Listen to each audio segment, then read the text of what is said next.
Text 71.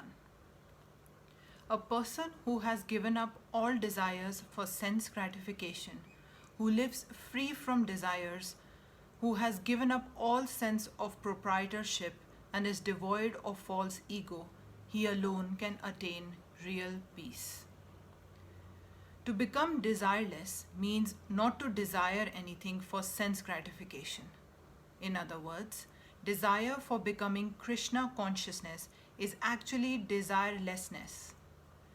To understand one's actual position as the eternal servitor of Krishna, without falsely claiming this material body to be oneself and without falsely claiming proprietorship over anything in the world, is the perfect stage of Krishna consciousness. One who is situated in this perfect stage knows that because Krishna is the proprietor of everything, everything must be used for the satisfaction of Krishna. Arjun did not want to fight for his own sense gratification, but when he became fully conscious, he fought because Krishna wanted him to fight.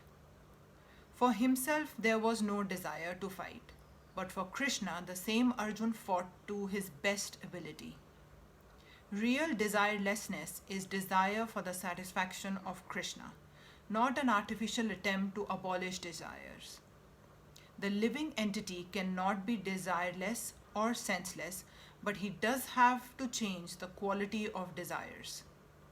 A materially desireless person certainly knows that everything belongs to Krishna, and therefore he does not falsely claim proprietorship over anything. This transcendental knowledge is based on self-realization, namely, knowing perfectly well that every living entity is an eternal part and parcel of Krishna in spiritual identity, and that the eternal position of the living entity is therefore never on the level of Krishna or greater than him. This understanding of Krishna consciousness is the basic principle of real peace.